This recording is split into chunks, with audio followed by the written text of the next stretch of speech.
Hey everyone! The Vivo X300 Ultra is Vivo's most ambitious attempt to dominate the ultra-flagship smartphone market to date.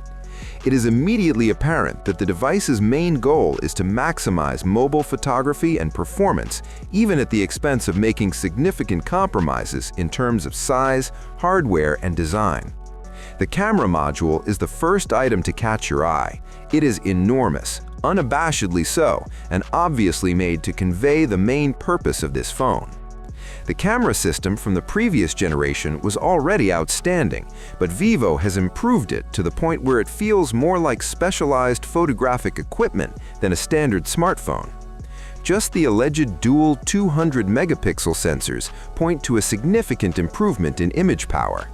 Because of its huge physical size, the primary sensor is designed to collect more light, which should result in better dynamic range, more natural depth in photos, and outstanding low-light performance. When you combine that with a powerful ultra-wide sensor and a high-resolution telephoto lens, you have a combination that strives to capture every conceivable shooting situation without sacrificing quality. Vivo's ongoing emphasis on expanding the camera experience outside the phone itself is what makes this even more intriguing. The gadget effectively becomes a hybrid between a smartphone and a small camera system with the addition of a long-range telephoto attachment. These days, it's more than just shooting fast pictures. It's about providing creative versatility that most phones just can't match. Another area where the X300 Ultra clearly enters flagship territory is performance. A move toward optimizing raw power and efficiency is shown by switching to a top-tier Snapdragon chipset. This translates into a device that feels remarkably quick and responsive in daily usage, whether you're using it for demanding apps and games, multitasking, or browsing the interface. Here, prolonged performance, backed by enhanced thermal management that maintains the device's stability even under high load, is expected, in addition to high performance.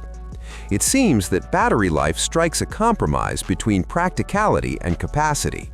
Even while it's not the biggest battery seen in modern gadgets, it nevertheless provides sufficient endurance for a full day of heavy use. This balance is crucial because of the power-hungry parts inside, particularly the display and camera system. It implies that Vivo is putting more emphasis on a comprehensive experience rather than just pursuing high statistics.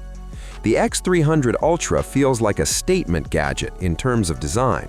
It's not attempting to be understated or subtle. Rather, it embraces its status as a flagship with a focus on the camera and great performance. For its intended market, this phone's trade-off of functionality over style will probably make sense. Ultimately, the level of attention that the Vivo X300 Ultra has is what makes it unique. This gadget isn't meant to appeal to everyone.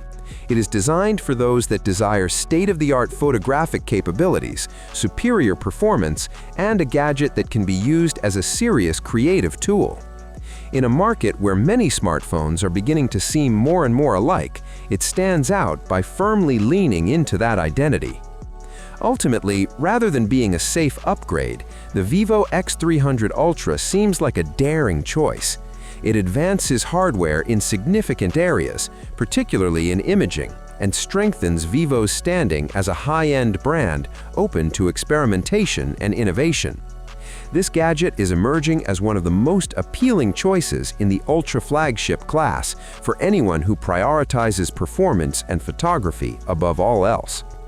Thanks for watching. If you have any questions, I look forward to them in the comments. Have a nice day, and God bless you.